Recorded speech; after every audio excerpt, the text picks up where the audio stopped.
បាទវីដេអូនេះគឺបងប្រុសម្នាក់គាត់មករកអាវដែលមានស្រាប់អញ្ចឹងយើងរកមើលគាត់ដើរអាវដែលនៅសល់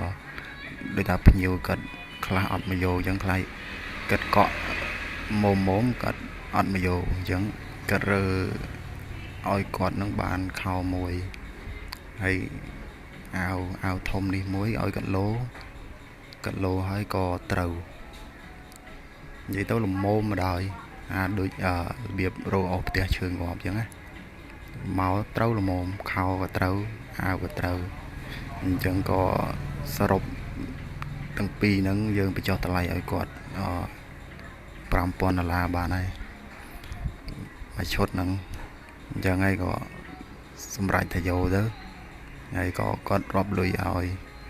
ហើយមានបងប្រុសម្នាក់មកស្រែកសួរខោគាត់ហើយនៅអូនៅមួយឆ្នាំទៀតបានហើយ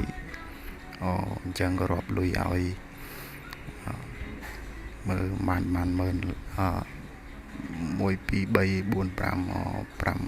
5000ហើយអញ្ចឹងក៏ឲ្យលុយហើយក៏បាយ